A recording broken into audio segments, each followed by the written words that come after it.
Hotel நீச்சல் தடாகத்தில் விழுந்து ஒருவர் உயிரிழப்பு. அரசாங்கத்தின் முயற்சியை தோற்கடிக்க வேண்டும். யாழில் பேருந்து காப்பாளரின் நற்செயல் குவியும் பாராட்டுக்கள். 800 கிலோ தங்கத்துடன் நடுவீதியில் கவிழ்ந்த வாகனத்தால் பரபரப்பு.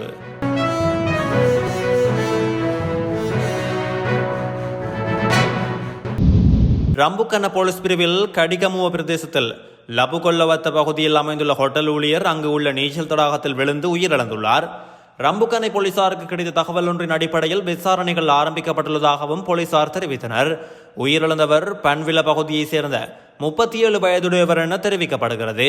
சடலம் தற்போது பேராதனை வைத்தியசாலையில் வைக்கப்பட்டுள்ளது. பிரித்தானிய வெளிவிவகார பொதுநலவாய மற்றும் அபிவிருத்தி அலுவலகத்தின் இந்து பசிபிக் பிராந்திய பணிப்பாளர் பென் மேலருக்கும் எதிர்க்கட்சித் தலைவர் சஜித் பிரேமதாசவுக்கும் இடையிலான விசேட சந்திப்பொன்று நேற்று கொழும்பில் இடம்பெற்றது. இந்த சந்திப்பில் இலங்கை தற்போது எதிர்நோக்கும் வங்குரோத்து நிலை குறித்து இரு தரப்பினருக்கும் இடையில் நீண்ட நேரம் கலந்துரையாடப்பட்டதோடு இதிலிருந்து விடுபட தாம் மற்றும் தமது குழுவினர் மேற்கொள்ளும் திட்டங்கள் குறித்து எதிர்க்கட்சித் தலைவர் சஜித் பிரேமதாச விளக்கினார்.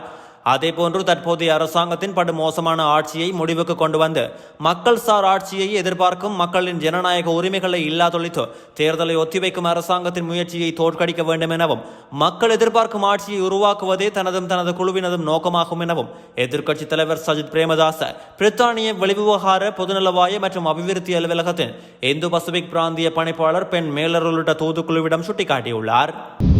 வெளிநாட்டவர் ஒருவரின் பெரும் தொகை பணமடங்கிய பையை கையளித்த பருத்தித்துறை பேருந்து காப்பாளரின் செயற்பாட்டினை பலரும் பாராட்டி வருகின்றனர். யாழ்ப்பாணம் பருத்தித்துறை சாலையில் காப்பாளராக கடமையாற்றும் பாலமயூரன் என்பவர் கொழும்பிலிருந்து பருத்தித்துறை நோக்கி சேவை கடமையில் நேற்று ஈடுபட்டிருந்தார்.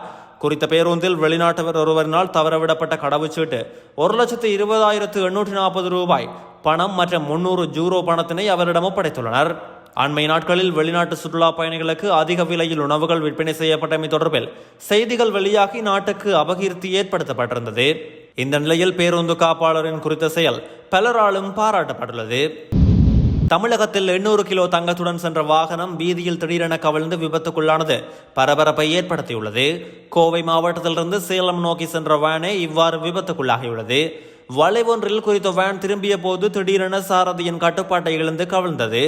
இந்த விபத்தில் சாரதி மற்றும் தனியார் பாதுகாவலர் இருவரும் காயமடைந்தனர். விபத்து குறித்து தகவல் அறிந்த காவல்துறையினர் சம்பவ இடத்துக்கு விரைந்து வந்து காயமடைந்த இருவரையும் மீட்டு மருத்துவமனைக்கு அனுப்பி வைத்தனர்.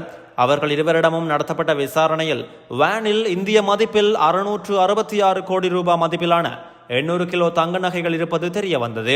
இதையடுத்து வேனை பத்திரமாக மீட்ட காவல்துறையினர் காவல் நிலையத்துக்கு எடுத்து சென்றனர். இதைத் தொடர்ந்து வணிக வரித்துறை அதிகாரிகள் வரவழைக்கப்பட்டு நகைகளுக்கான பில்கள் அனைத்தும் ஆய்வு செய்யப்பட்டது. அதில் அனைத்து நகைகளுக்கும் பில் இருப்பது தெரிய வந்தது. இதைத் தொடர்ந்து நகைகள் அனைத்தும் மற்றொரு வாகனத்தில் துப்பாக்கி ஏந்திய காவல்துறை பாதுகாப்புடன் ஏற்றப்பட்டு சேலத்துக்கு அனுப்பி வைக்கப்பட்டது.